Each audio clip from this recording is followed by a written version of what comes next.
accountability guest. I guess that works.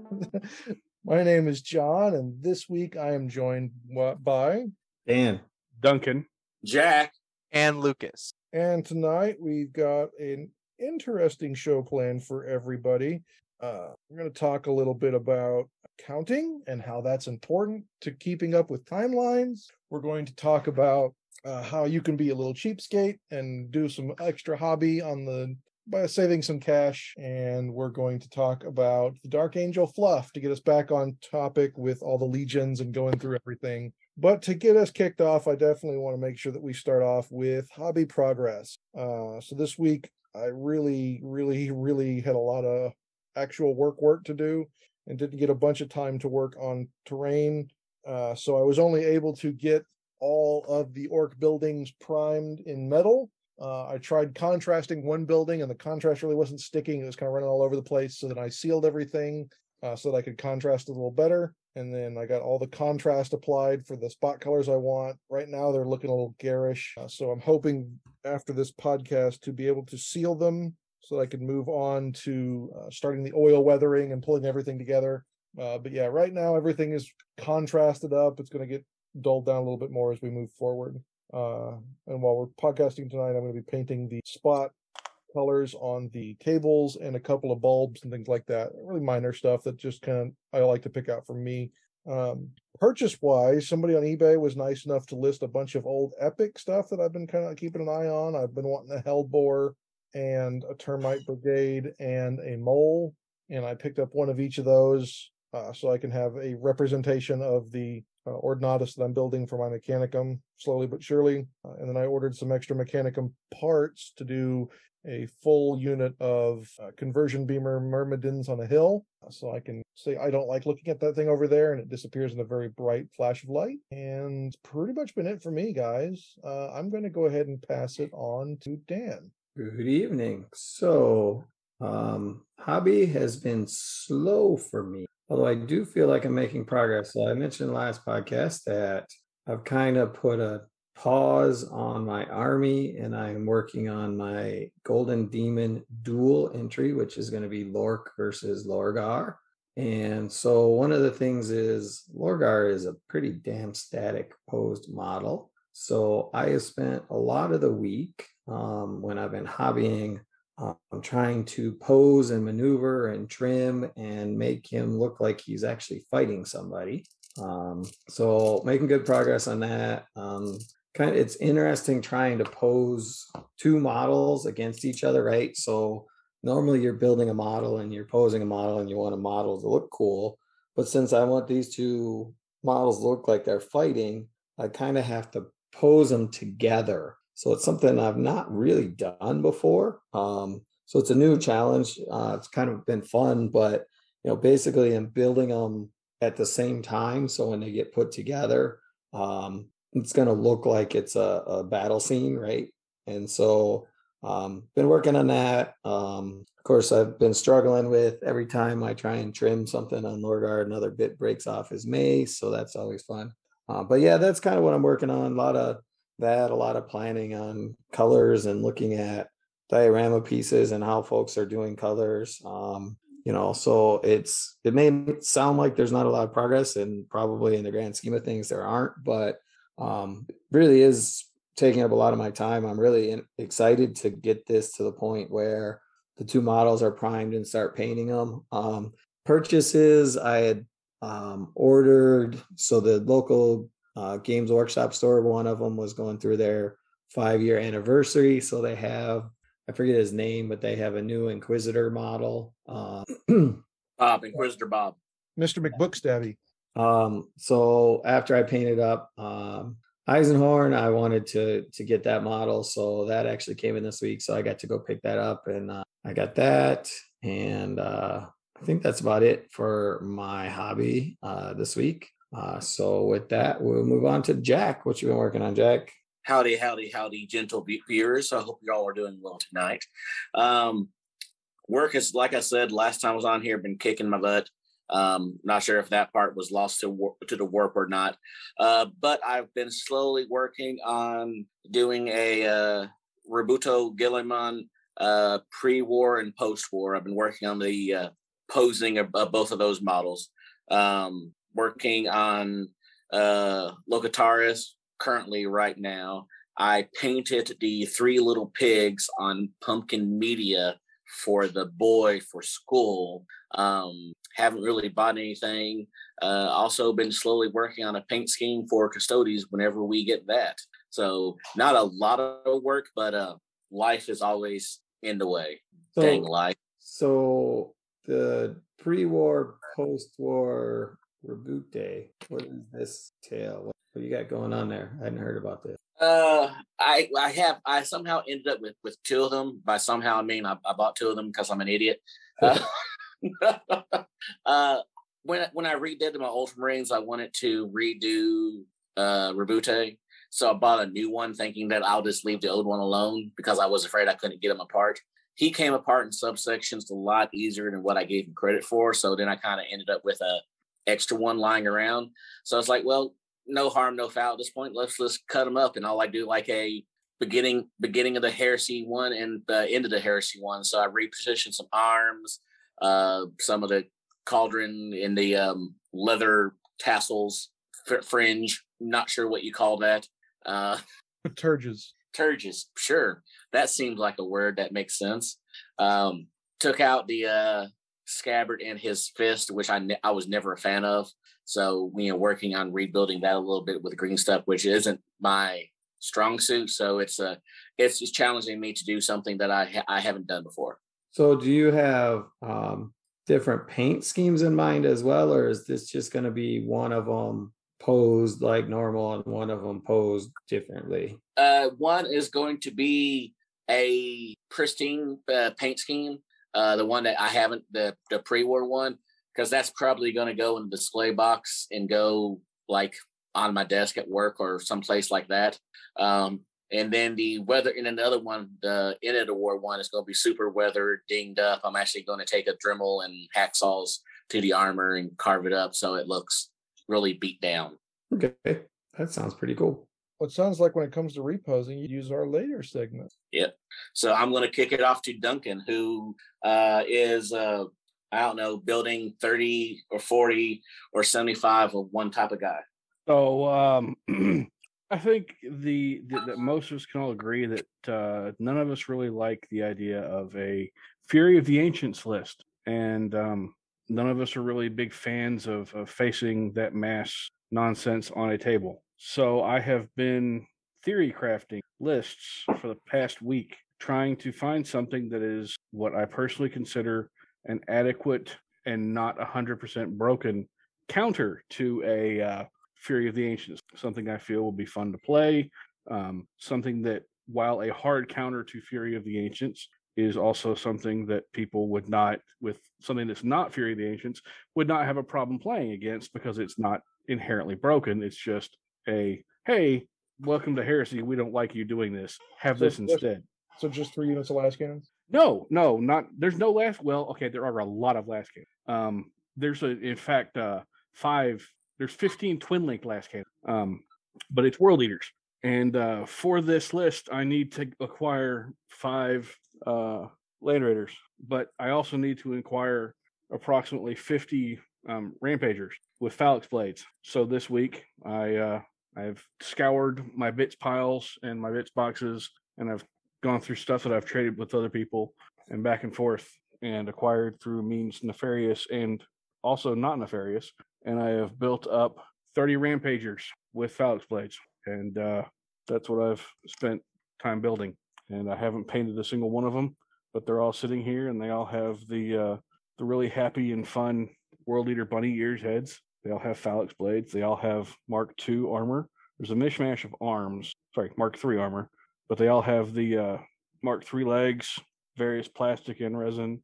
And they've got the World Eater torsos and the World Eater bunny ears heads. And I need to acquire a whole boatload of Land Raiders and 20 more sets of bodies so I could, and Phalanx blades for everybody so I can make another 20 of them. But, that's what I've spent time doing. Oh, and theory crafting a couple Alpha Legion lists just for fun for my buddy Corin so that we can finally have that 100% ready to go and I can keep working on that for him as well. So other than that, that's about it. So Lucas, what have you done lately? Well, it's been a little slow on the building and painting front. I recently upgraded my 3D printer. I bought a new Saturn 8K, Elegoo Saturn 8K. So I got that, and I've been kind of tuning it. There's a lot of like exposure tests, and then go back, and then test and go back, and all that. So I'm still in the learning curve process of that. But speaking of, I did get 2 sets of Conrad Kerrs for a Primarch repose. So I guess we're all doing Primarch reposes at the same time. I'm not a huge fan of his like up on the little pole or whatever he has pose, so I'm going to do more of like a running into battle, maybe throwing the Batarang pose. So I've been collecting stuff to do Night Lords for several months now, and I guess I'm finally starting. I guess Sounds like tuning in your printer. You should be printing a bunch of blades for something. For Duncan? You talking about Phalanx blades? No, I do not need you to print Phalanx blades, sir. I may have scoured people on the internet that I know. I know a guy. More coming. Yeah. By the way, since I knew that's what you were going to do when you said that. I was like, oh yeah, he's going to do the Phalanx blades. Yeah, you knew the list because I've already kind of posted it up in our community chat. By the way, since everyone knows, we do have a small and somewhat insular community called the Accountability Buddies. But you haven't been on before, so why don't That's you actually not true. Really? I was on the first ever recording, but I don't know if it was ever released. Oh, the pilot episode that got nuked. Yeah, yes. It was on issue 0. Yeah, yes, episode 0. I think that one still exists somewhere. I just think we haven't decided that it's ever whether or not it's going to see the light of day, or it hasn't seen the light of day yet. I'm pretty sure it's just not going to. Yeah, that's okay. But why don't you go ahead and introduce yourself to the listeners who may or may not know you? So my name's Lucas. I'm from, I guess you could say, Dallas. If I tell you where I actually live, you won't know where that is. So I'm from North Texas. I play a lot with John and some of the other guys. And actually John's kind of my travel buddy. Me and John travel a lot to different events, Music City, Adepticon, stuff like that. Hoping to kind of get back into that, like there weren't as many events to travel to with COVID and everything, and we're kind of trying to get it back up and running. But I do have a 3-month-old, so that's making things a little tough, but we're working through it. I play mostly Dark Angels. I've played a couple different armies in the past. I play Heresy Aeronautica. I play Titanicus for Heresy. I play Legio Crucius for Adeptus Titanicus. I'm trying to get together a Heresy BFG fleet for like a multi-tiered campaign. And I also just started Necromunda. Ooh. Ordered all of this stuff for Ironhead Squats. Nice. Ironhead Prospectors or whatever they're called. So I ordered way too many hangers on and all that stuff. And I'll be working on that as well. Cool. So what brought you to the group, as it were? Pretty much the same thing that brought everybody else, was way too many projects and trying to keep each other. That's the whole point with it, right? Is trying to keep each other accountable for actually like working on projects. And I have been a little absent as of late. Like I said, I have a newborn, so it's kind of tough, but I'm definitely wanting to kind of hit it hard again and keep going. I want to do these Night Lords really bad. Cool. Well, welcome to episode 22, I think. Is that right, John? That sounds correctish. Cool. There we go. I've never been good at math, much like Games Workshop. Oh, what a segue.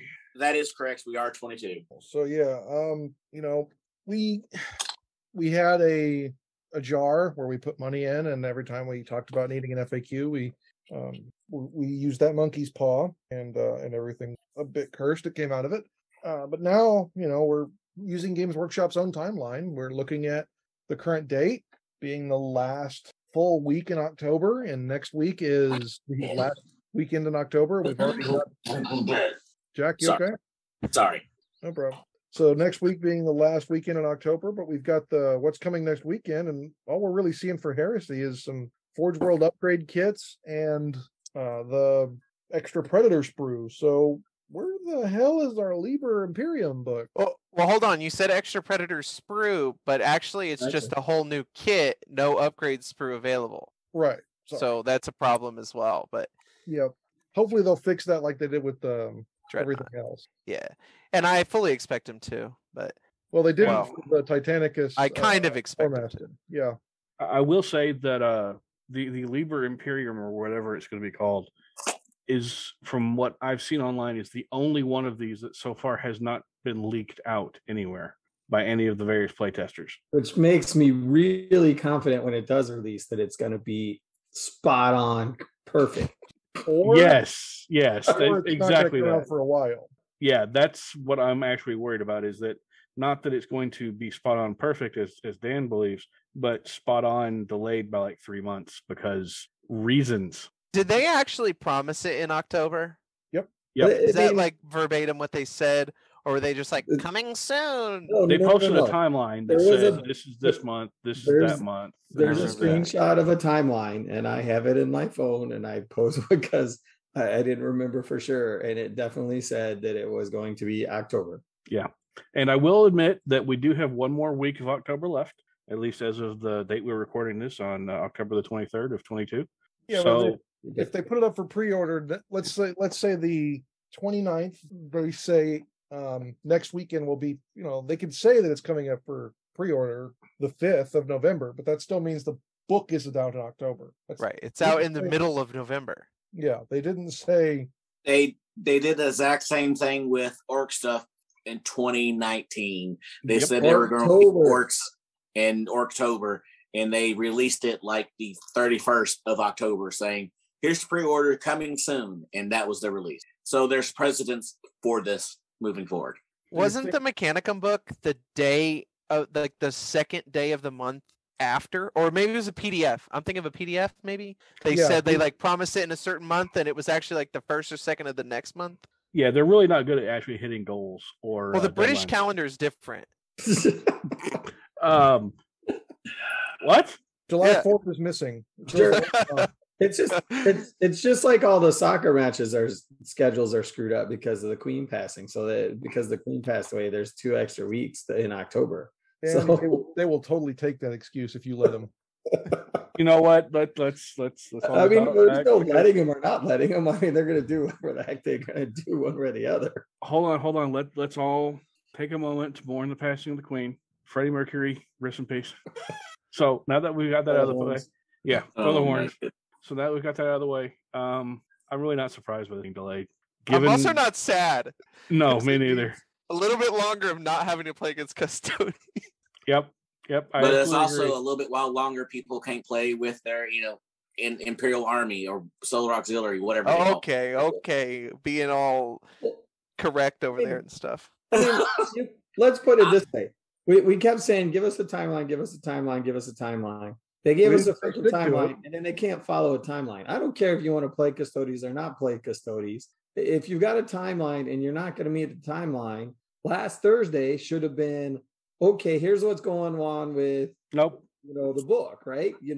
I mean, let's just call them out for what you should call out, right? They're not going to do that. What's going to happen is that James Workshop is going to produce a video apologizing to all of us for missing the deadline. They won't even do that. They'll just. I was going to say you're monstrously optimistic, Duncan. With all the saltiness taken aside, what's going to happen is they're going to announce it on Thursday for pre-sale the following weekend. Announcing that it will be going on pre-sale soon, and we'll go, well, dang, that sucks, and then we'll be getting the book anyway. I agree. You're right. I will say I'd rather it be good than fast. I'd rather it be balanced than good. That's what I mean. You know what I mean? Like, I'd rather the book be well done than rushed and fast. Now, do I think an extra 2 weeks is really enough? No, I don't. But you know what I mean? Well, but to be fair, this already is at a publisher. Right. Weeks ago. It's been at a publisher for months now. Pre-order any time in the next month. Judging by what we've seen so far, Custodes will be barely worth playing, and Sisters will have some sort of really, really cheesy things where Sisters are like completely broken, and they'll be like the big hot new thing better than Contemptors or anything else because they've taken stuff that was bad and made it really good, and stuff that was good and made it bad. So that's what's going to happen. I mean, let's be fair. I really, honest to God, just don't want to see Custodes ever on a tabletop again. But that's just my opinion. Actually, they're just going to give us a PDF that's going to turn the squats into the Imperial Army, and that's going to be our Imperium book. I mean, sure. Saltiness aside, yeah, I can't not be salty about Custodes because I dislike the army entirely. I disliked it last edition. I will probably dislike it in different and new ways, new and exciting different ways of my dislike in this edition. But they'll be here and we'll have to deal with them. I'm happy that they're delayed, and I'm fine with it. Well, I know we said this last time, but writing's on the wall for the Emperor model after Ascended Horus, right? Like that's a big thing I'm really kind of scared of in the book. Right. Is that there's going to be an Emperor model announced at the same time and an Emperor stat line, which means some gloriously wonderful person is going to try to find a way to stick him in a 3,000 point list. And God knows I don't want that to happen, but people are going to try to find a way to get him into regular lists, and we'll see him painted up in all his glory on tabletops. By an epileptic monkey? That would be a very nice way of putting it. Even if he can't be done at 3,000, if he costs 1,000 points, the same as Ascended Horus, you're still going to see people like bring him to APOC games and stuff like that, which is not necessarily a huge problem. The narrative rules for APOC are a little bit less broken. Yeah, well, I just mean like the narrative kind of setting is usually a little bit more relaxed. People switch sides and all kinds of weird stuff usually for APOC and everything. So it's not quite as big a deal. But I do think that seeing like an Emperor model and like fighting against the Emperor is a little bit off-putting. Yeah, I think it would be very, very off-putting. And I say that as someone who has Loyalist and Traitor armies and has Sons of Horus and a regular Horus model. I don't ever want to actually have that game. Not because I don't think it would be a fun game, but because I just But at some point there's going to be a scenario that's Horus and Sanguinius and the Emperor, and fighting together, right? I wouldn't mind if and that's cool. Early war, late war, stuff like that, where you could logically take the Emperor. But I think what Duncan's getting at is the fact that the timeline that they're trying to push heresy into really doesn't make sense that there's an Emperor out here. Nope. One. And that's two, exactly what I'm saying. Yeah. My biggest thing is I know I'm going to roll so bad he's going to die to like a generic guardsman or something. So it kind of takes away the mystique when the Emperor is dying to, well, anything really. I mean, it's 3 Contemptor Dreadnoughts. Well, that's what it'll actually end up doing him in on the normal. But for me, it'll be Bolt Space Marine with Chain Bay. But how many Reavers with Phalanx Blades can I feed to him? How many do you have? 30. So that's just 2 squads, and I go ahead and throw Karn in one of them. Yeah, and, 2 squads of chaplain. I got this. 2 squads of phallic sun killers from Josh will probably do him in. Yeah, I mean, you're talking to someone here who's never put a Primarch on the table for a game of heresy. So I'm with you there. I'm not huge on named characters. My pull to the storyline is telling my own story, and that story being different than the stories that are told in the books and the stories that have Primarchs and named characters in them. I have a very specific army that comes out of one of the books and one of the campaigns in the books, and then my other 2 armies are way not. And so I get it. I mean, I just think that the potential to sell it, the potential to have a cool model they're going to sell, I mean, it'll be there, and whether you like it or not, or ever want to see it on the table, it's going to exist, right? I mean, my problem, honestly, more than anything else, above and beyond everything else, is that if you look at the fluff in the novels, you look at the fluff in the history,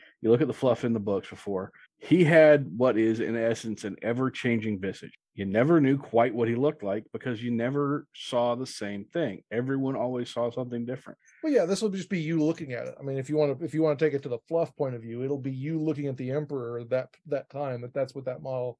So every Emperor that you see will be what you decided to see. Yes, think about it that way. Yeah. So my concern is I just don't want to see one model. I don't want to see a model produced for the Emperor. I want to see that model never get released, and people have to put out what they like or what they think and scratch build and craft their own version if they're going to do it. But I don't ever want to see GW put out a model.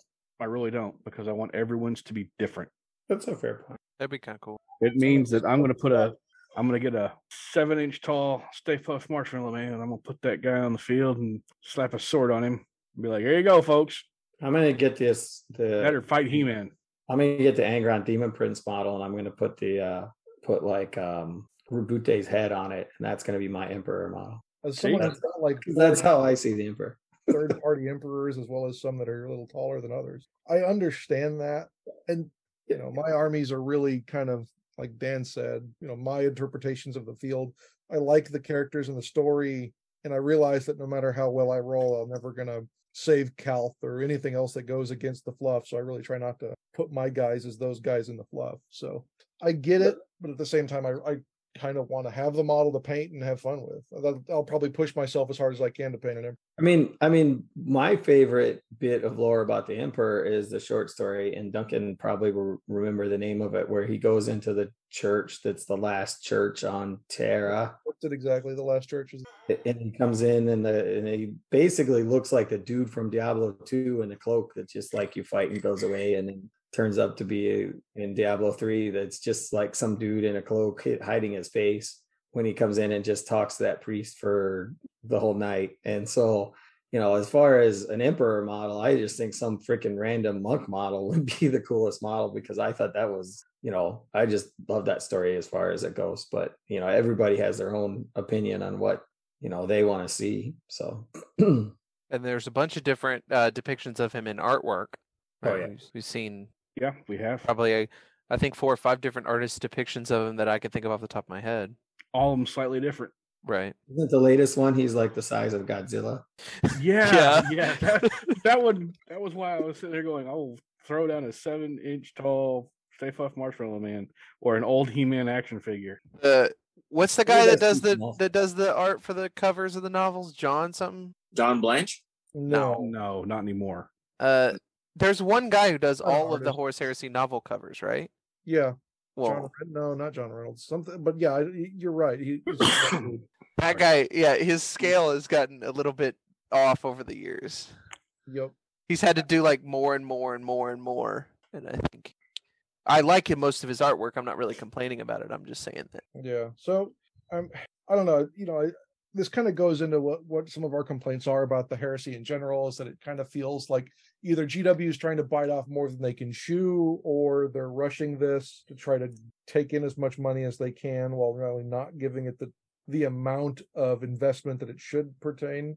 I don't know which one. It might be a little bit of column A, a little bit of column B. And that's kind of how it's always been, is heresy has kind of been the redheaded stepchild of the gaming. It is a little tough to say that, as we've seen like almost like a golden age we've entered, right? Like, I wouldn't say golden age. I would say we had a reawakening, and I think that we have more releases, in the last since 2.0 dropped than we have had in forever. But at the same time, people still can't play with, like Jack was saying, they still can't play with their custodes, their sisters, their solar rocks, their militia, their demons. There are rules in the main book that reference models that don't exist yet. Yep. That is strange, and I will agree that that's not handled well. But it like I said, it's kind of tough to sit here and be like, they're not giving it. I agree with you when you say they're not giving it the attention that it deserves, but it is more attention they've given it than in 5 years. Well, certainly. I mean, they say they're a model company, and the models, they've been releasing models for Heresy like gangbusters, and we haven't seen this cadence of model release for this period of time maybe ever since Heresy was released. I mean, I don't know, but I mean, new models every other week, for a 5-month period or whatever it is so far, 4-month period. I mean, that's pretty aggressive and drastic release schedule for the game compared to what anything I can remember what that release schedule is. So in that regard, I mean, that is cool, but I mean, they give us a timeline. They're not meeting the timeline. Like you said, that the demons were supposed to be in a PDF, and that was mentioned in a Warhammer community article that should have been out a long time ago, that it was coming soon. And that was a couple weeks after release, and you can't summon demons still. This was supposed to be out in October, and even if it does release this Thursday and comes out in 2 weeks, right? It's not October. They didn't tell us anything otherwise. Technically, I guess announced in October maybe counts, but it is. I will say that the game part of the game seems to be lacking the model release part that I think they're doing a pretty decent job on in the grand scheme of things. Space Wolf helmets. Even with that, okay, I just pulled up the Games Workshop website. Legion Terminator squads, both Cataphract and Tartaros, have been sold out since they dropped. Dreadnought Contemptor weapons, the Ultimate Loadout is sold out. Mark III tactical squads have been sold out since they got reboxed. Multiple pairs of dice and transfer sheets have been sold out since they dropped. I mean, we can talk about great releases, but if they can't keep up with the cadence of the... But other than the dice and the transfers, I can walk into my local game store and I can get everything you just mentioned there. So, I mean, yeah, their store is sold out, but it's not like they aren't available out there if you go out and look for it. Now, the fact that you can't go into Games Workshop store and get it, but I can go into my local game store and get it is an interesting discussion in of itself. But they had both the 10-man and the 20-man Cataphractes even when I was in a store. So, now why anyone would buy the 10-man for 50 when the 20-man 60 or whatever, that's a different discussion altogether. I think they just had some inventory left over that nobody ever bought. But that's my response to always my store has it. I know I walked into a game store and found a Cal Flash. Okay. The my store has it, so what? Really isn't that good of an excuse for anything. They have the Contemptor weapons at your store? I mean, you don't know their inventory off the top of your head. I think the weapon screws themselves are direct order only, but they had both versions of Contemptors actually. Because I don't think you can actually get those at the store. I think the store can order them. Pardon me? Store can order them, but you're right. Like they're not like a standard item. They're mail order. The same way they can order the decals and the same way they can order dice, right? It's not that the local stockers carry them. They have to order them direct and they have to wait for them to get there and they don't get the normal discounts on them. Yeah, I was about to say there's less of a margin on it. So a lot of stores won't stock it because if it's sitting there, it's dead shelf space. Yeah. The store, basically the store says they'll order it. They don't know if or when they can get any of that stuff. And when you can, that's kind of to John's point is that they can order it, but they don't know if or when they can get it. Like, does it even really exist? If you can't get it, you can't buy it on the Games Workshop website. Your store doesn't know if they can get it. Like, I do kind of see where John's coming from. I think that the releases are really great. Most of the releases are really great. Like the Land Raider Proteus is awesome. The Spartan coming out separately, especially I think at the price point that it did come out at, was very good. The Dreadnoughts pretty much being available are pretty good. You know what I mean? Like these are all really awesome releases. I don't really think they needed a plastic Leviathan. I thought we were fine with the Leviathan that we had, but people being able to get them is awesome. The problem is are they actually able to get them? And in some cases, no, they're not. And that infantry is very important for Heresy Army, especially since I think we can all say that it's kind of obvious that they're trying to push the game towards being more infantry focused. The focus is leaving big centerpiece super heavies and stuff like that, right? Yeah. So I think we've kind of beaten this one to death. We all really have the same opinions. They intersect a lot. Right. So, moving on, one of the things I wanted to cover a little bit, it had become kind of a meme in the independent characters community of the heated sand bed.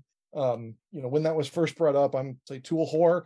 I go out and buy pretty much any tool that I think will save me a little bit of time because time's really the one thing that you can't get more of. So whenever somebody brings up a new tool that might help with building or something like that, I try to go out and pick it up. And I was able to find a heated sand bed online. It's the tool that if you have you have to use glasses. It's a bed of sand that heats up from the bottom and then the 4 side walls as well. And so it applies a consistent and constant heat up to a certain temperature. It's usually variable on these machines. and new, they usually run between $400 and $1,000. I was able to pick one up that was broken for $100. And on mine, really the only thing that's kind of broken is the switch at the bottom. But before I was able to track this one down broken on eBay, I was doing a lot of research on how to make my own. You can pick up the sand that goes in these. Isn't really sand per se. It's usually very small glass circles or glass beads, and these are like millimeter or smaller glass beads. You can usually find them on Amazon for various purposes. A lot of people use them to build their own pool filters. So they're very small and they can filter out particulates if you move water through. I'll drop a link to kind of the diagram that I built up for how to do this myself, as well as links to where to purchase these things on Amazon or other places. The way that I was going to hold these filters was the small beads, is I was going to put them in a small aluminum baking pan. You can usually find the basically small bread molds type things that are disposable, like a one use only. You can usually find those on your usual Walmart or someplace like that for 5 or 6 of them for about that much dollars, or $10 for a few of them. The dollar store will usually have them, and Aldi's often. Yeah. Any kind of baking place is going to have them because that's what they are. They're a one-use baking product. They're called disposable hotel pans a lot of times. Yeah, or disposable pan liners and things. Is probably your best way. Or you can build your own out of aluminum foil if you want to get real creative and crazy. Then what you'll do is just heat up your oven to whatever temperature you're going to look for. I would probably say somewhere in 300 range is what you're looking for. Obviously, if you're using an oven, make sure you have supervision or know how to do it yourself. We're all adults here, so I'm not going to be obviously pressing a warning at every step of the process, but you are warming this stuff up. It is going to get fairly hot. If you're not careful, you can burn yourself or the model. So I would try this out on something that's fairly small, but with the heated sand bed, I was able to mold all 40 of the jet bikes that I built in a weekend. They all came out, when I bought them, they were all kind of bent at some odd angle, and then leaving them in there. My instance, the device I used got up to around 250 degrees in the center. I used a meat thermometer and just leave it in the sand to make sure I know how hot it is before I stick my hand in. And then I can go in and leave whatever I'm working on in there for around 2 to 3 minutes, depending on what I'm working on.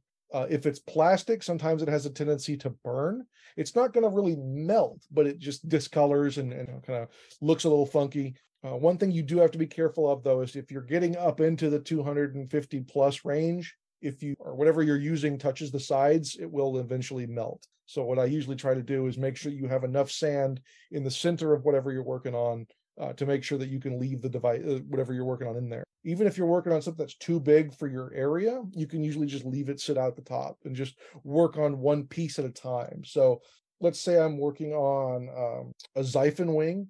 I just take the part where the Xiphon wing connects to the fuselage. I set that in the heated sand bed, let it sit in there for a couple minutes, and then pull it out, mold it to shape, and then run it under cold water, and it'll keep that shape that I molded it into.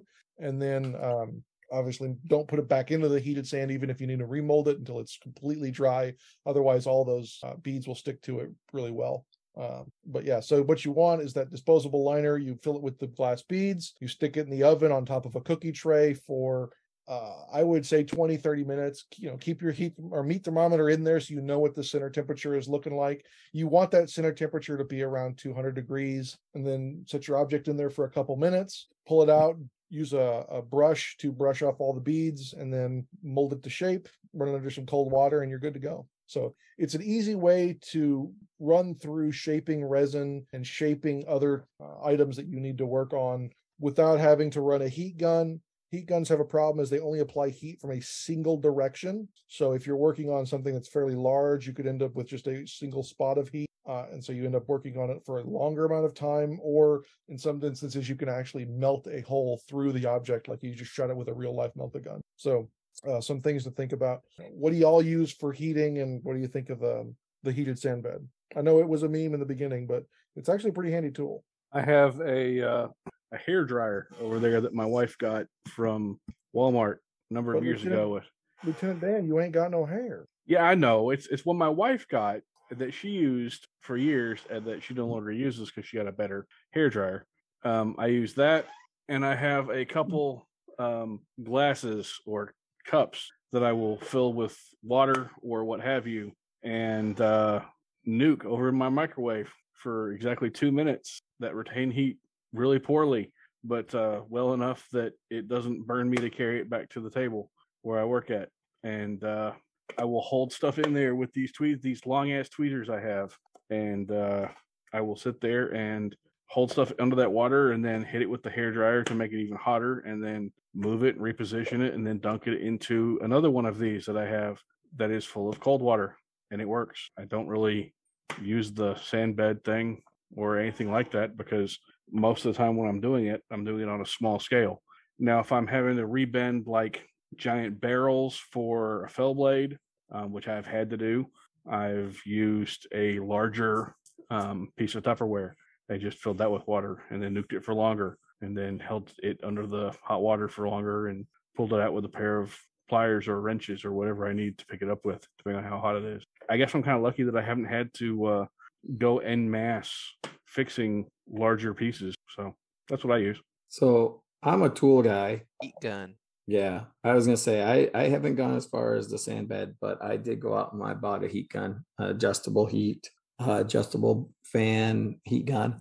I do have a hair dryer, so I always thought people were silly and they talked about hair dryers. And then I went to a painting class for the first time, and I realized that the only way you can keep up with what you need to get done in a class in order to do what they're trying to teach you is to have a hair dryer to dry stuff out. And then I realized that when you're doing glazing and layers and a lot of fine detail work, the only way you can keep sane doing it, well, not the only way you can keep sane, but the way to get it done fast is glaze on some layers, blow dry it, glaze on layers, blow dry it, glaze on layers, blow dry it, right? I mean, that's, doing a head can take you, a face can take you 3 or 4 hours with the hair dryer. And if you wanted to let it dry without it, you're probably talking 6 or 8 hours worth of layering and glazing to get the color right. So I do have a hair dryer that sits down there. I did not take one for my wife. I actually had her buy me a adjustable heat, adjustable speed hair dryer that is my hobby hair dryer, stays down there all the time, was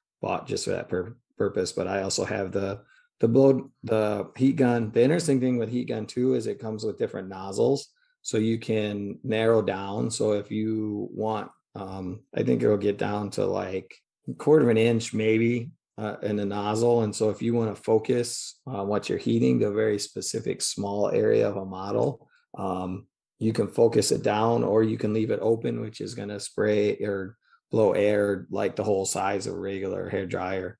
But that's what I do with all that, with that stuff. When I was posing this Lorgar model, I was just using the hair dryer. I didn't even get out the heat gun. And I was able to get it hot enough to, with the hair dryer to get the pieces enough to be able to bend them and, then solidify them into shape. Interestingly enough, one of the things that when you get it shaped, hitting it with some water to cool it down works really well. And because I have cats that I spray with water when they do things wrong all the freaking time, I had a water sprayer spritzer bottle sitting with me when I was watching TV using the hair dryer to repose. So I was able to spritz it with water to cool it down, which worked really well, because then I could see what it looked like and decide if I had gone far enough or needed to hit it again. So that's an interesting tip that I never really thought about, but turned out being really handy when I was working on it this weekend.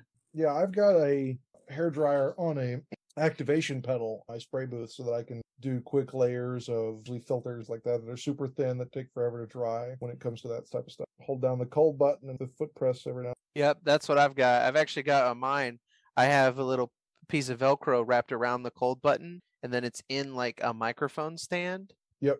And then I have a foot pedal for it. We got made fun of for that actually one time. We both were like, hey, we did this, and everybody was like, oh, made fun of us. We were like, well, maybe that's why you don't have anything done. Yeah, it's funny that the heated sand bed became such a meme, and I was like, wow, this for doing things like, working on 2 siphons at once, or things that you're going to do a lot of bending. I would hate to, that's why I subcontract out my fire raptors and things like that to you, Lucas, but because I was doing so much other bending on the jet bikes and things that required a ton of work, that they just make it so much faster. So I use my hair dryer on low heat, actually. But I spray it. I just use it like a hair dryer in my one hand and my model in the other hand. So I don't have it foot actuated or anything. partially because my basement flooded once, and I'm worried about anything that sits down on the floor of my basement. So, Yep, makes sense. So something else that I don't know if this is really gonna. It's kind of like the heated sand bed, but so for my 3D printer, I have an ultrasonic cleaner that's heat. Yeah. So maybe you could get one of those and just use the heat part, fill it with the glass beads instead of the liquid, and use that. Mine does 50. I think the max it can go to is like 55 degrees Celsius. I don't know how hot that really is. Yeah, I've noticed my ultrasonic I cleaner wouldn't will add be 32. fairly warm. I mean, you could just put water in there if you want to do the Dunkin' way. That's the ultrasonic cleaner that Lucas and I both have has a longer time limit than the usual jewelry ultrasonic cleaner, so you can set it for up to an hour or 90 minutes, I think is our time. Yeah, mine lasts like a long time, but I usually use it in short bursts. But yeah, I can set it like really long. Have And either then of you tried also- stripping? Have either of you tried stripping in it with anything? I don't have the body for it. Stripping paint off of models. I can confirm PG-13 Jack does not have the body for it. Yes, Dan, that is the reason I originally bought it. It works good for stripping models and for cleaning bullets. But I put 99% alcohol in mine. I made sure that the ignition point for alcohol is a lot lower or is a lot higher than anything that ultrasonic cleaner accidentally gets up to. Yeah, mine me will too. actually tell you the temperature that it's at, so you will know if it gets too hot for human touch. Yeah, mine as well. Mine has like a little screen on it that says like what you have it set to and then what it is. Yep. Yeah, I have that. And I also use isopropyl alcohol, but no, I refuse to strip models. I just buy a new model. If I'm finding Fair rare enough. stuff, I strip still, but yeah, for the most part, I find it's just easier to paint a new one. If I'm Or gonna just start- play with the old one. Yeah. I've been lucky where I've been airbrushing for so long. The paint is so thin on any models. I just spray them. The only time I've really wanted to paint stuff is when I go into hobby stores and I rescue stuff that, I got, I forget one of the big Tyranid plastic models for $5 a piece because somebody had slathered a bunch of freaking artist paint or some crap on them. So, and then put glue from a hot glue gun on them to make Hot glue. What in the absolute words I don't want to use because we're PG? He Where is they think- painted. That man is professionally painted. Someone paid that man for that paint job. They were trying to make it look like there was like slime coming out of his mouth, like it was drooling or something. And the only thing I can figure out is they took hot glue gun and they melted glue and they posed the glue and dried it up to be slime all over the model, as opposed to like a gloss paint or any of the normal hobby effects that you could duplicate that with, right? I mean, so at This some point, sounds like some stuff that a guy locally would do who might be the number one 40K player in the world. Jack? I'm not touching that one, sir. Jack? Not touching that one, sir. Does painting? No. It's an in joke between a group of friends who named him the number one 40K player in the world as a joke. Registered trademark TM. Yep. But Yeah, go ahead, Duncan. Sorry. I was gonna say, I can happily state, and I stress this, happily state that I have not had anything that has been a super huge project where I've had to rebend like massive amounts of panel. I can definitely see where the glass bed would be helpful, or the even the cleaner would be helpful in a situation where I was having to do that. But like I said, thankfully, I've not encountered that. So See, I'm the same way. I have a hair dryer. I have hot water.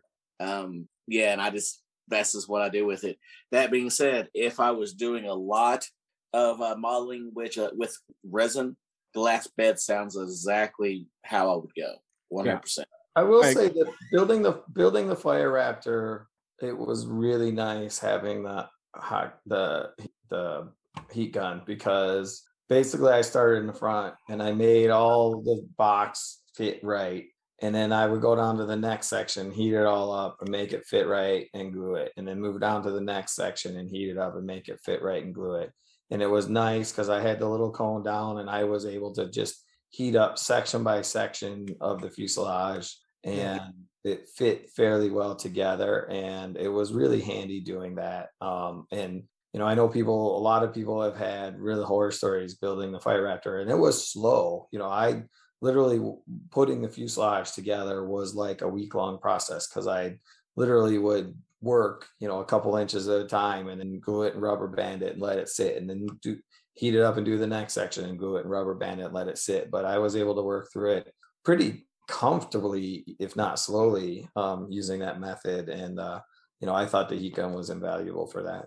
I got my fire rafter together by using a $5 bag of rubber bands and about 4 different tubes of super glue. And I would glue one piece, and then I would cover it in some rubber bands that wasn't funny. And I'd glue the next piece and rubber band that all together. And then by the end of the time that I had it all together, it had the entire bag, literally like 300 or 400 rubber bands holding it all together. And then 3 days later, I came back and I just started cutting rubber bands and just popping them off where they were attached to the glue that had seeped. And it worked.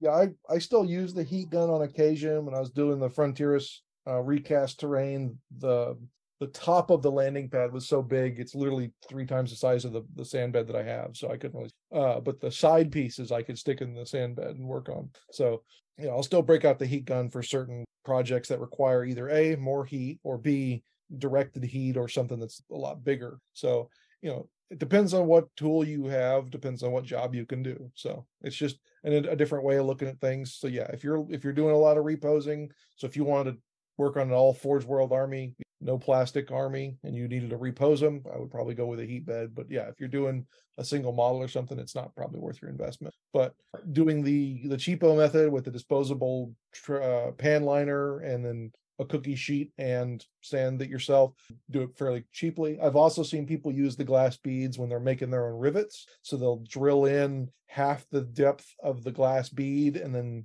place a drop of glue in there and then drop the bead in there. So what you've got is just the half sticking out that looks like a rivet. It's one way of doing it. So multiple different uses for pretty much anything you want to get. Anybody else got anything else? Or are we ready to move on to Dark Angel 4? I'm ready. I think we're ready. Awesome. Well, Lucas, this is your bailiwick, sir, so I'm going to let you take it away. I'd actually like to start with a quote from Book 9, Crusade, about the lion. And I think that this sums up the lion very well. As the first of all the Primarchs created by the Emperor, he was both more and less than his brothers, a primal force of destruction whose single-minded focus wrought him more inhuman than Magnus. So that's kind of what sets the Dark Angels apart from all the others, in my opinion. The Dark Angels being the first legion and kind of the template for all the other legions. So that, like I said, that's kind of the thing that I think is the coolest part about the Dark Angels, is that the Dark Angels, the first legion, do everything that your legion does, but they did it first and they did it better, probably most cases. So the Dark Angels, like I said, were the first legion created by the Emperor. There is a lot of there's a couple different texts that suggest that they were at the battle for Mount Arreat, where the Thunder Warriors were eliminated, and that they played a hand in that. That's a little bit of the Valdor book suggests that. Gray Warriors numbered as one kind of alludes to the Dark Angels. So the Dark Angels have a unique way of organizing themselves. It's very Byzantine, it's very complex, it's very intricate on purpose. The Dark Angels do that so that it's very difficult to infiltrate them. They're kind of the opposite of the Alpha Legion in that way. Whereas the Alpha Legion find it very easy to infiltrate others, the Dark Angels were built to resist him. So the Dark Angels have 6 different wings, is what they're called. They're called the wings of the Hexagrammaton. So when the Emperor wrote the Principia Bellicosa, which is the Emperor's treatise on war and kind of like the precursor to like the modern Codex Astartes, he wrote about these 6 wings of the Dark Angel, or the 6 wings of the Legion. So they have the Death Wing, which is kind of like the veterans and like the bodyguards and like the most elite like melee fighters. Then they have the Dread Wing, which is, in my opinion, the coolest one. That's kind of like all the destroyers and the prescribed weaponry and stuff like that. Although there is prescribed weaponry in the other wings as well. Then they have the Iron Wing, which is kind of all the vehicles and all of like the dreadnoughts and the Forge Lords and all that stuff. They have the Storm Wing, which is kind of like the vast host of the Legion, like tactical Marines, assault Marines, like basic like when they can set up a pitched battle against a foe, that's what they would use as the Stormwing. Then there's the Raven Wing, which everybody's pretty familiar with. That's the one where all like bikes. They do have a lot of assault marines in the Raven Wing too. There's aircraft, all that kind of stuff, land speeders. Then there's the Fire Wing, which is kind of like Proto Alpha Legion. The Fire Wing is very much like information gatherers and intelligence operatives and the vigilators and the seekers and the recon marines of the Dark Angels. They're more focused on like killing, cutting off the head of whatever they're fighting. And so did I get all 6? Deathwing, Dreadwing, Ravenwing, Stormwing, Firewing, Iron Wing, which you also mentioned. Iron Wing. Got it. Okay, I did get all 6. But I'm sorry, I'm rambling, but I actually jumped ahead of myself just a little bit. When the Dark Angels were first created before the Primarch was found, they actually had the hosts of the Dark Angel, which are kind of like the wings and like what the wings kind of evolved into. Really, what Lionel Johnson morphed the wings or he morphed the hosts into the wings. So they had like the host of Iron is a good example where they had they had a very specific formation that dealt with a very specific kind of warfare. In this case, that would be armored warfare. But they had like one for sieges and one for like fighting underwater and one for fighting in space and one for this and one for that. And it kind of got like trimmed down once they found the Primarch into the wings of the Dark Angels that we know. So, but there's a lot of cool like fluff possibility there for like creating your own characters and all kinds of stuff where you can like have him be like a host of blades guy, and he's like a super veteran of the Legion. That's another thing that me personally kind of draws me to the Dark Angels is the hosts. The veterans of the Dark Angels. They're the oldest veterans of all of the Legion, so they've been through everything, they've seen it all, and it's very cool to be able to like create these characters that are like part of these like Byzantine organizations that are very difficult to describe. They have hosts, they have the wings, they have the orders, they have all of this different stuff. And you can really get like lost in the weeds with like the customization of your character and everything like that. So that's kind of the general gist of the Dark Angels. They're armored in black armor with the red, shoulder pads and the checkers, and like they have that winged sword insignia. And they have a little bit of Grim Reaper iconography. I'm not really sure where that really comes from. I guess it's Angels of Death kind of iconography, but I don't know. That kind of doesn't really track to me personally that they put that on the transfer. Yeah, I was always a little upset that they got rid of the Native American parts. That was got some Native American history and things like that. So it was always odd that they got rid of that part. Well, that would be kind of post heresy, right? That would be they did get rid of it. I'm not arguing with you, but I don't think that was ever like canonically during the Horus Heresy. I think that was like some M32 or whatever when they like did some space Hulk thing and created the Dreadwing, but I don't really know exactly where the Native American they never really expanded a lot on it. They had the feathers and things like that, which have gone away. So. Yeah, they have a heavy, in the models at least, they have a heavy iconography of the keys. They're very into key, I guess, keeping secrets and locking up chambers. And that actually, at the very end of the heresy, they have a kind of a falling out with some of the dudes that they left out to dry. Some of the other Dark Angels. The Lion comes back.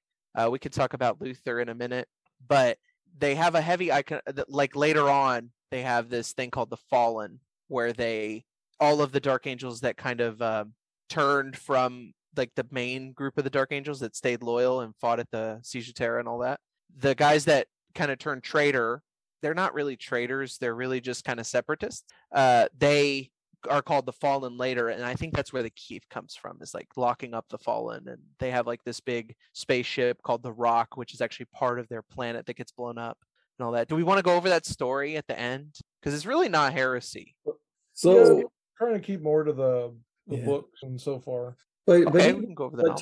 To your point, you talk about the black armor, but there's even a distinction there, right? Because when they find the Lion, they find him on the planet, and we were talking beforehand that the book reads like a D&D book more than a heresy book to start out with, because it's the two brothers and the whole test to stay out overnight and face their fears and then go on and slay the beasts and everything that goes along like that. And at that point, when the emperor has his first legion and then he finds the Primarch, it kind of starts the fracture there, because they wear the green shoulder pads, right away, right? And there's, so you already have the difference between the traditional First Legion that's wearing all the black and the Lions, chosen or favorites that start wearing the green iconography and all that kind of stuff. And I know it's not a straight up, Terran versus non-Terran in the split, but it really is the ones that come and fight with them and the ones that stay on the home planet. There's definitely a fracture there, right? That has absolutely that, right? So, and it starts, a lot of it starts in the heresy, and it starts with, who he favors and how that, medieval knightly worthiness of warriors comes into play, and who the Lion finds worthy in that regard and not, right? Yeah, kind of at the beginning, I think everyone, once he kind of elevates his inner circle. So actually, a little bit of a caveat for the book Fallen Angels, which is the book you're talking about. It has some, I think it has a little bit of continuity errors in it. A lot of those early books, it's only book 9, I think, or something. So it has some continuity problems. Like John alluded to earlier, it has a problem with where there's limb regrowing technology that they never talk about again. Everybody gets bionics from that point out, but in this one book, they can regrow people's limbs. And then there's a little bit of a problem with the Lion can apparently elevate his entire order to Astartes. There's no age limit. They're not that worried about the age. Every other legion is very serious about well, this guy is 17 and a half years old and he's too old or whatever.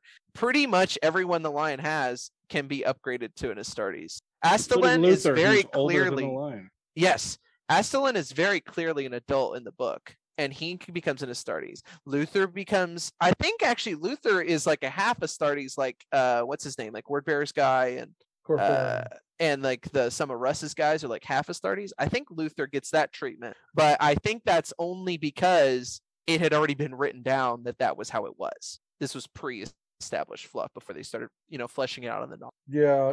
The trainer guy, I remember he was old as dirt. Yeah. He becomes an Astartes. The guy has gray hair. Yeah. It's kind of weird, but that's okay. We'll forgive him for that, right? It's not that big a deal. Do we have to forgive him? Plan with AARP.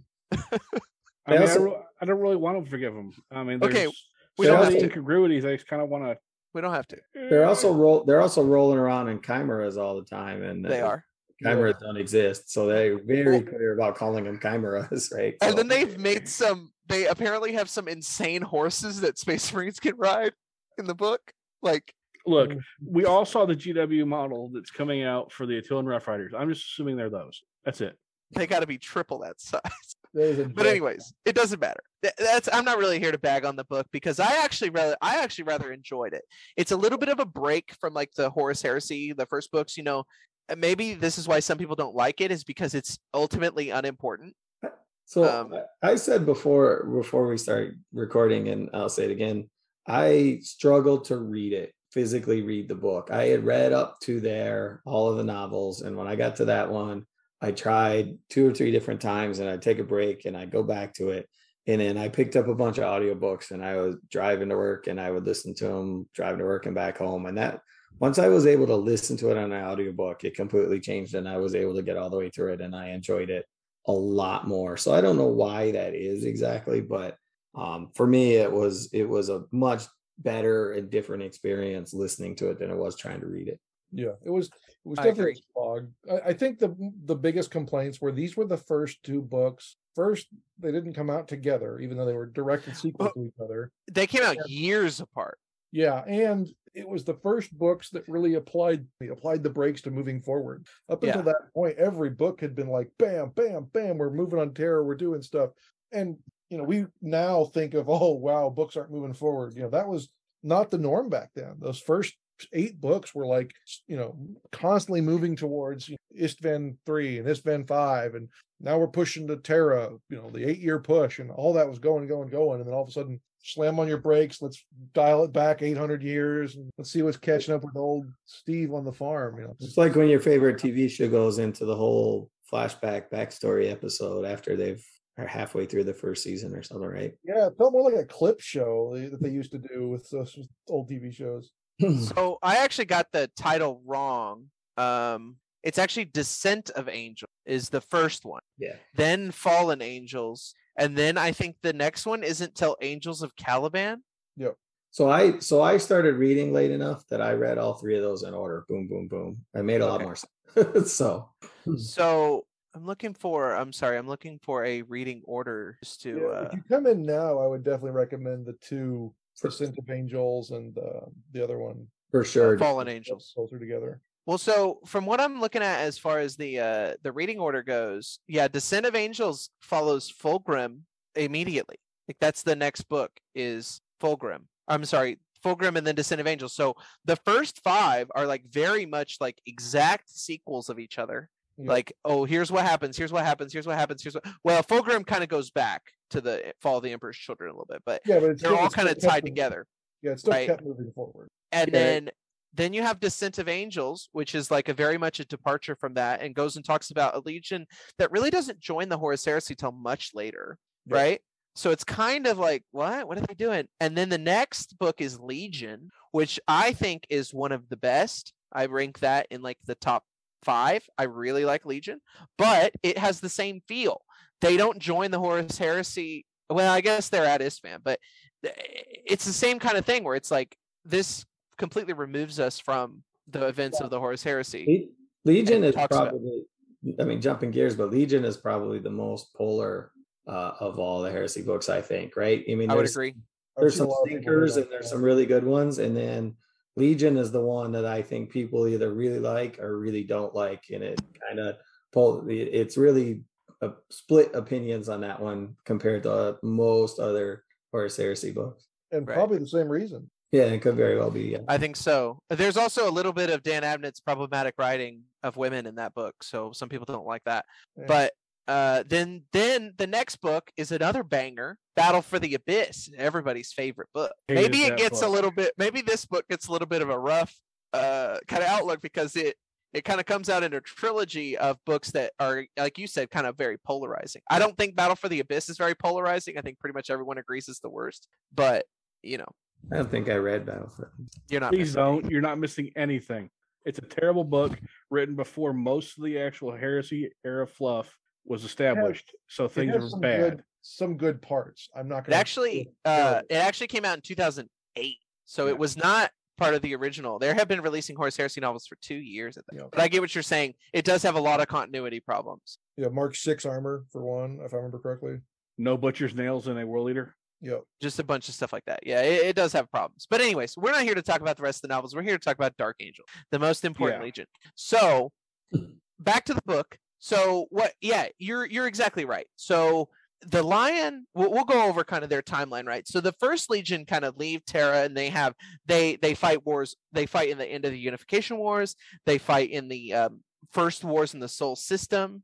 It's clear that they were instrumental in bringing the Saturnine Void clans, I think is what it's called, into the fold, and that they were actually Xenos living in the Soul System that they were exterminated as well. Yep. It talks about that in book 9, and then they kind of go on crusade, and they're a little bit different than a lot of the other legions. Imagine Iron Warriors, where they do the hard jobs, but they don't care that they don't get recognized for it. They're not mad that they don't get all the recognition they deserve.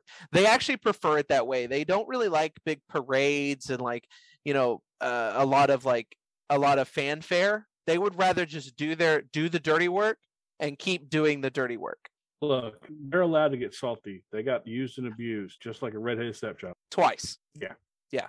I don't disagree. I'm not trying to dig at the Iron Warriors. I'm just saying that, like, that's kind of what it feels like to me, is like they kind of get used to do these like dirty jobs that no one wants to talk about, but then they don't really make a big deal about the fact that nobody ever wants to talk about it again. So a lot of sorry, we're going through the timeline. I'm trying not to get sidetracked. So then they go and they do all these dirty jobs, whatever, and then they find the lion, and they find the lion on the planet Caliban, which is like this forest planet. It's like a death world with like all these different like chaos beasts and stuff. And the lion had actually risen to lead this nightly organization called the Order, a very creative name there.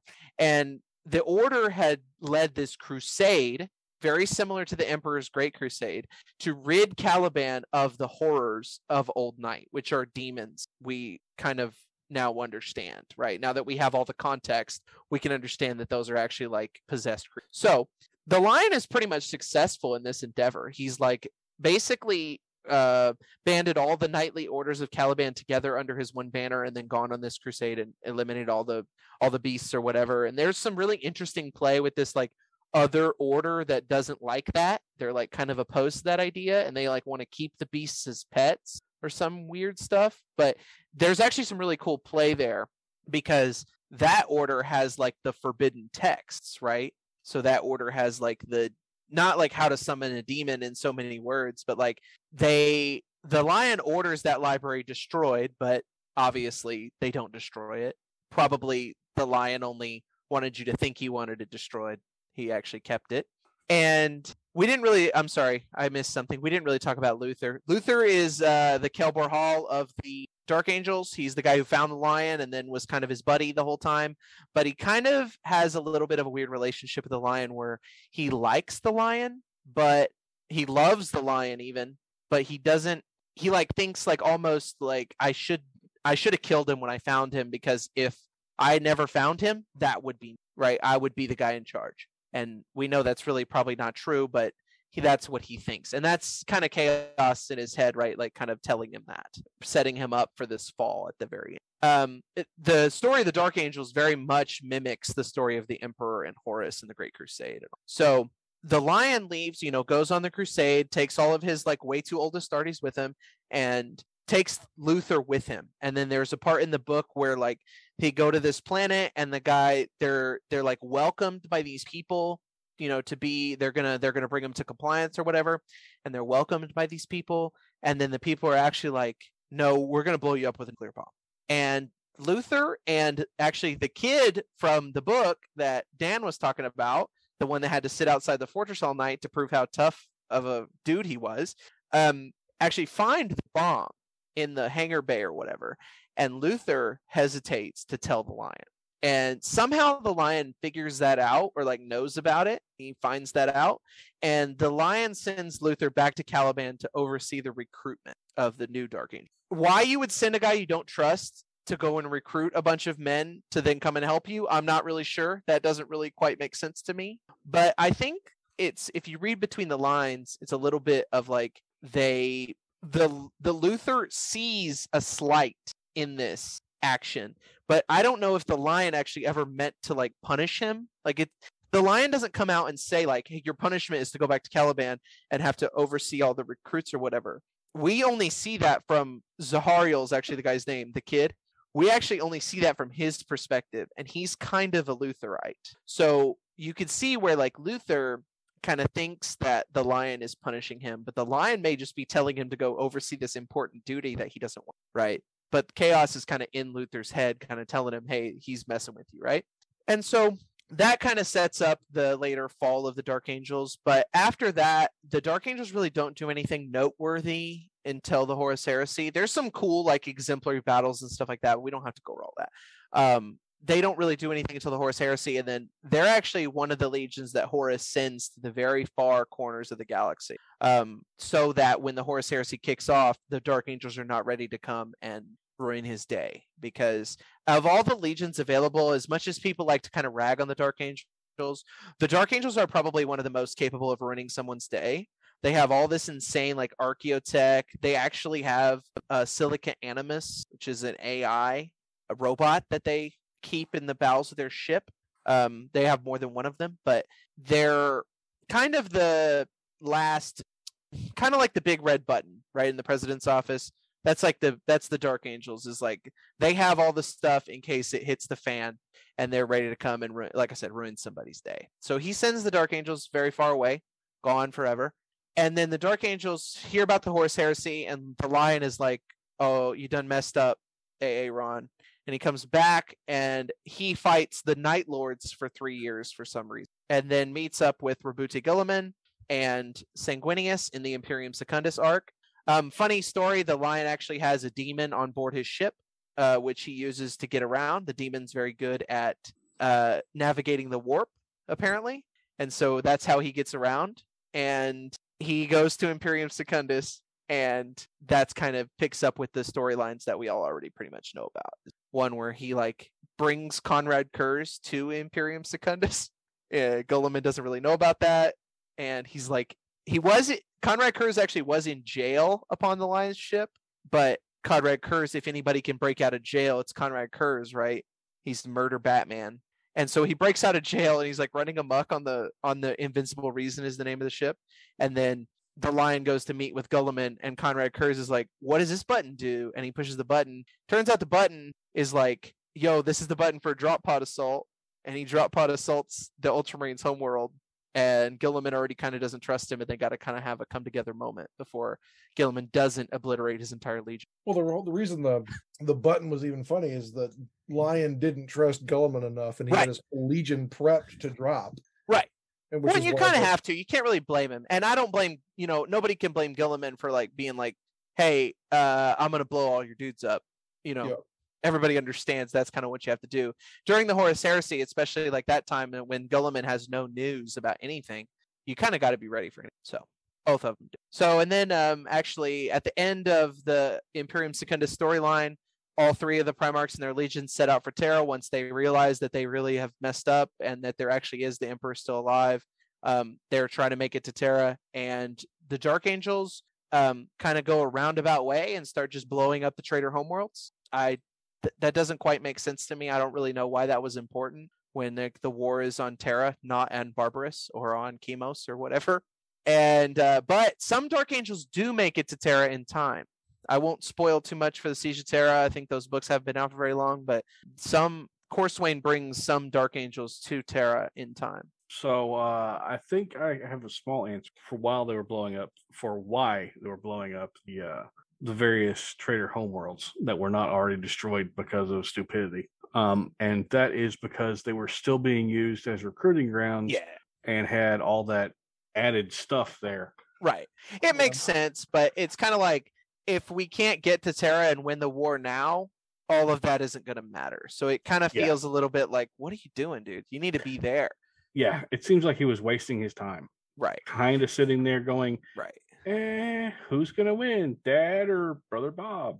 Well, it's interesting, right? Because the Dark Angels really, like the Lion loyalty is really never called into question. The Emperor knows that the Lion is not one of the traitors, right? Now, a lot of his brothers don't like him because he's got some social anxiety problems, like most of the Primarchs. He's not exactly a very social creature.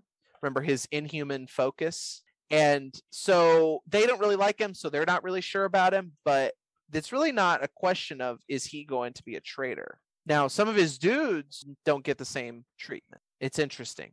I don't really know where the idea of I understand like the Dark Angels get memed a lot as like, oh, the traitors, ha ha ha, but it doesn't really, like, the Lion being like the fence sitter doesn't really make sense to me. I don't really understand where that came from. It's not really backed up by anything. But like the idea that some of their legion turns traitor is kind of true.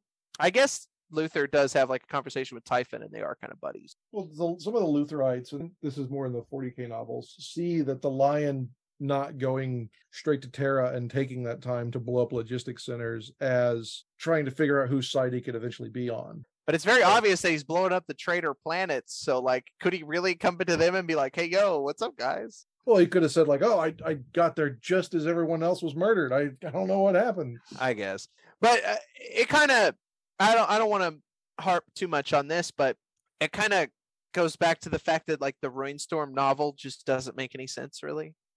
I don't know if I'm the only one who thinks that. I mean, I haven't read that one yet, but to the point though, I mean, let's face it, everybody likes that Magnus did nothing wrong and Magnus did absolutely nothing right, right? Right. So, I agree completely. So the whole Dark Angels being traitor meme I kind of put on the same pedestal, right? That's true.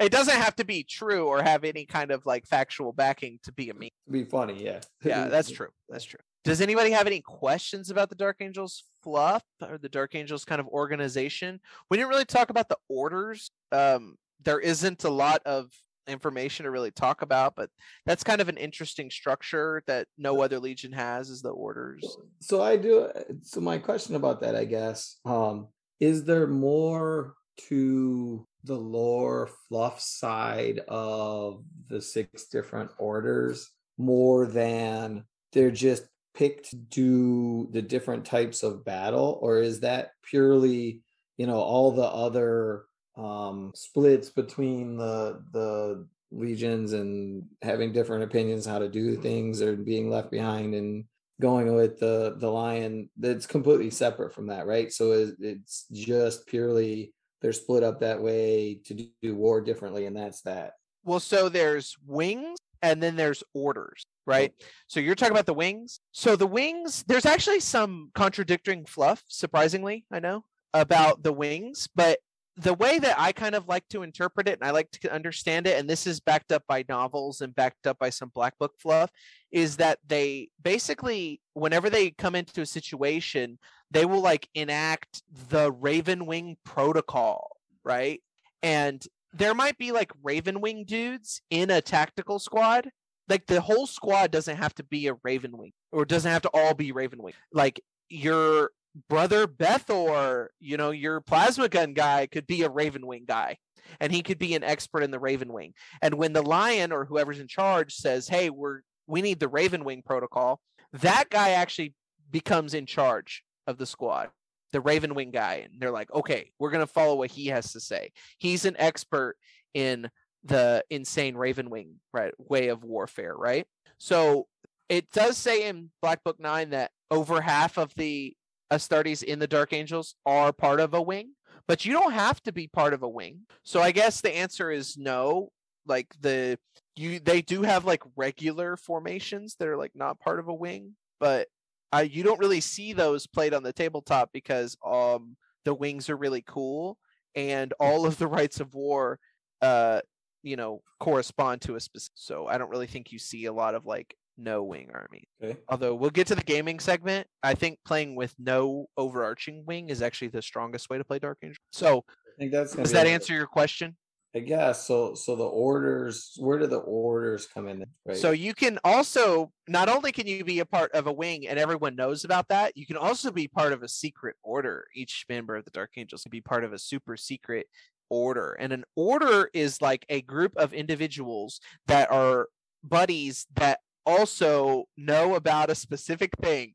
Like, for example, the Order of Centaures is a very good example. That's the one from the Lion's Primarch novel, and they're like fighting this insane like body snatcher monster thing, and the Order of Centaures has these like insane psychic guns that only they know how to use. And so he's like, all right, get your buddies, but the guys in the Order of Centaures don't even know who the other guys are, so that when they get body snatched, the body snatcher won't know who the other guys are, so that they can kill the body snatcher. That pretty much sums up the Dark Angels for you right there. What you're saying is everything is Secret Squirrel. Yeah. And then below the Secret Squirrel, there's also Secret Raccoon. Yes. And below that, there's probably like Secret Opossum. The Secret Squirrel is actually 3 secret shrimp in a trench coat, right? Yeah. Yes, That makes precisely. sense. So the Dark Angels get a little weird. And honestly, it's not represented very well in the tabletop, in my opinion, the orders of the Dark Angels. But I don't really know how you would do that, to have like every guy get a wing buff and an order buff. I don't really think that's possible. I'm not mad about that. I'm just the orders are more of like a fluff. Orders along the lines of the like lodges and a lot of the other. Yeah, kinda. right? It's kind of the same thing where like the members of the lodges are like all buddies and they kind of like fight together, but the members of the orders are like definitely like this is why it's not represented very well in the rules, in my opinion, is that like the one unit that gets order buffs is like 5 dudes that all have the same order buff. But I don't really think that's how the orders work. Like the orders are spread like all across the Dark Age. So like you might only have one guy from the Order of Centalis in your whole fleet, and you don't even know who he is. He knows when he needs to do his work or whatever. So it's not very well fleshed out, in my opinion, unfortunately. But that's kind of my understanding. That's what makes it a good story. Right. It can kind of be whatever you want it to be. Yeah. For every question you answer, asked. Right. And that's cool. I like it. There's really only, I think, 2 orders that are even talked about, right? There's the Order of Centalis from the Lion Primarch novel, and then that Order of the Broken Claws or whatever from the Exemplary Battles. Those are really the only 2 orders that I know of. The Order of the Broken Claws are like really good at hunting monsters in a legion that's really good at hunting monsters. So I don't really know what they do super special. So why? I mean, you said a number of times you think they're the best legion. What is it specifically that, if you're going to put it in 2 sentences, that makes them the best legion? So I really like the fact that they are the template of the legions of Astartes, right? That they kind of a lot of times when they talk about a jack of all trades, that means a master of none. But they really don't have that problem. They can do almost any style of warfare, and they're very effective at it. And I know some other legions kind of have a claim to that, right? There's the Emperor's Children that kind of have a claim to that, where like an Emperor's Children guy is better than any other guy at one specific thing. That's talked about in book 2. But I like the Dark Age technology. That's very cool as well. And have you seen them? They look pretty dope. I like the knightly aesthetic with the swords and like the cool face plates and stuff like that. I really like it. I think their paint scheme is striking. It is. It absolutely is a really, really unique, striking paint scheme. I like that. And there's another cool thing about the paint scheme is there's a lot of variety. Surprisingly, for being armored in black, there's a lot of variety. You can add like green tones to the black to kind of represent like the more Caliban, because the Caliban recruits do wear like green shoulder pads a lot. If you were an insane man, you could have each guy have like personal knightly heraldry on his like little tilt shield or in a shoulder pad or something. There's like the wings where you could have like an Iron Wing vehicle that's like all deckled up in Iron Wing, and then have like a Deathwing squad inside, right? There's I'm not a huge fan of the new fluff for the Deathwing companions where like if they've taken a mortal blow, they paint that part of their body bone. And I know that they're setting that up because they wear bone armor in 40K, but it doesn't really make sense. There's one guy in the little promotional models where literally only his right leg is black. And I'm like, that dude is messed up. If he took a mortal blow on his head, his chest, both of his arms, and his left leg. Yeah, his crotch. Right. There's a guy with a white backpack too. And I'm like, okay. Well, I mean, it's a reactor, so I mean, he must have taken a blow there that would cause it to nuke off. I don't know, but he's still alive. So last shot. Yeah. So I think that would be really cool to do maybe like a dreadnought with the bone armor that like didn't survive, I think that's cool, but I chose to paint my Deathwing companions in black.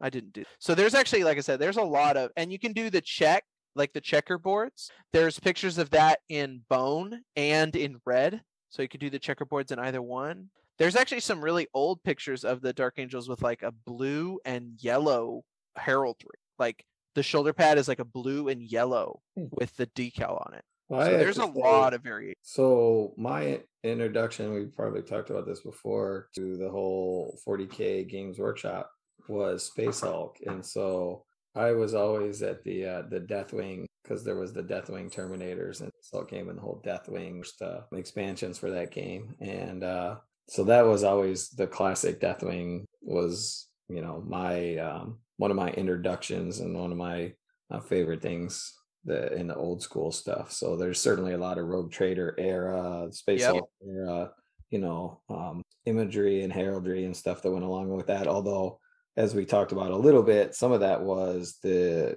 American Indian motif that they kind of moved away from, although you could argue that would be from, Caliban and their own Right. original iconography and whatnot as well. So, and you could always choose that kind of American Indian motif as like for your own guys, right? Like that could be your praetor's heraldry, and all the guys under his command have like a little feather or whatever. You can add that. I think some of the Knight Cenobium models actually do have little feathers hanging on the kit, but they're, like I said, the stronger motif on those guys is a lot of keys. They love their keys. Well, and I think we've talked about it a little bit before, but I mean, it really struck me. I just finished the Blood Angels book, Spirit of Tread. Spirit of Tread. Thank you. And there's 300 chapters, right? Right.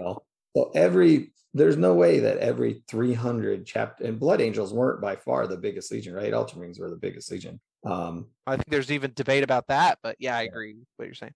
But regardless, yeah, I mean, there's literally hundreds of thousands of dudes out there for each army. And we talked about it in one of the recent episodes that, enjoying what you're painting is a huge part of it. And so, that's why I think the lore is a big part of picking an army, because, we're not playing 40K where you want to go out and win a tournament. We're playing an army that you want to paint and create a backstory and have fun with. And so that's, when you ask why it's your favorite army, there's no wrong answer, right? You like it best, right? And so, that's why I asked the question, because, people are trying to pick armies or realize why, everybody has something that's what they like. And if that's the one you like, then that's cool. So I can at least say this about the Dark Angels. If you were trying to persuade someone to start Dark Angel, which I know you guys would rather I didn't do, but the reason that I think that Dark Angels are a good place to start in Horus Heresy, or even like a good army to start, is I think the Dark Angels have a wealth of bits available to them. Some of the legions really don't. Like Death Guard, for example, there's not really a lot of 40K bits that transfer over to Horus Heresy without a lot of work, right? There's Sons of Horus, there's only Horus Heresy bits, really. I guess there's a couple things, but like the Dark Angels 40K line is very easy to transfer into Horus Heresy. Even like the Indomitus Terminators with like the shields and the maces and stuff are almost just direct transfers to Horus Heresy now with the Indomitus PDF and all that stuff. So I think that that's one of the big things. There's like a ton of like vehicle, accessory sprues that have all these like iconography and all this stuff. There's a bunch of shoulder pads that are already available. There's a bunch of character models that you can use to pull from. So there's a lot of plastic, easily accessible Dark Angels bits and kits out there that I think are very easy to transition into Horus Heresy. Well, and I think, we can have the argument about helmeted and non-helmeted characters, but there's something cool about a bunch of dudes, cloak dudes, cape dudes wearing hoods, right, as well. That right. And the aesthetic, love it or hate it, I like the feathered helmet, the angelic helmet. I think that's really cool, and I like that there's different kinds of it. And I think actually, to your point earlier, there's like basically the two different kinds of the feathered helmets. There's the one where the feathers are like swept back and then like sweep up, and then there's the one where they're like put perpendicular to the helmet. And the perpendicular to the helmet one is kind of supposed to be like a Native American headdress almost. I think that's kind of the inspiration. So, and that's still very much a thing in Horus Heresy. Some of the Deathwing companions have that style of, perpendicular feathered helmet and stuff like that. I think the Dark Angels have some of the best looking Forge World Horus Heresy models out there. I think they did a great job. Some of the earlier legions that came out suffer a little bit from the age of their models. Like you can argue about it, but like the Red Butchers, in my opinion, don't really like hold up to like modern Terminators that they've come out with. Yeah, they're not very convertible. Right. I think Dark Angels like excel in that. Like their Terminators are awesome. The Deathwing companions are really cool. And if you want to go crazy on converting, you can convert up some like crazy Predators with like insane, Dark Age tech cannons and just call them neutron blasters or whatever. I'll be honest, what I really want to see someone do is the that okay? Does everyone remember the breachers that were done by a guy who did Imperial Fist breachers a couple of years ago? That were not actually Imperial Fist breachers because underneath the battle damage, it was showing their Alpha Legion colors. Yeah, he has a whole army done of that. Yeah, I want to see someone do that with the Dark Angels Nightly Cenobium guy. I really want to see. You probably will see it because, spoiler alert for the rules section, Dark Angels Knight Cenobium are top 3 Terminators in the game, in my opinion. Yeah. So you probably will see that. Probably see rewards of treason stealing them. If you want a melee Terminator, like we're gonna disregard Iron, what's it called? Iron Warriors ones and the Ultramarines ones, the shooty Terminators. Evics and Fomentire. Yeah, we'll disregard those for just a second. If you want a melee Terminator, you cannot go wrong with a Knight Cenobium. Cool. Although they're not as good in Alpha League. So let's talk about those next time. But I think I've got a pretty good handle on the fluff and where everything's going. Cool. Thanks, Lucas, for coming on and talking about it. It's always we appreciate you coming now and next week as passionate and enjoys an army. Yeah, my plan is to also be on for the Dark Angels gameplay segment next week. Cool. We'd appreciate that since I'm pretty sure most of the rest of us have no idea whatsoever about how they're going to play. I've never played with or against him, so I've played a couple games, so it took him to Houston. I mean, I guess I did something right. 5 games, 5 wins, I guess, but we got some team games in there, so not all me. So awesome, pretty cool. All right, guys. Well, I appreciate everyone's time tonight. Make sure that you stay accountable to yourself and to your buddy. And my name is John, and tonight I've been joined by and Duncan, Jack, and Lucas. And have a great night, everybody.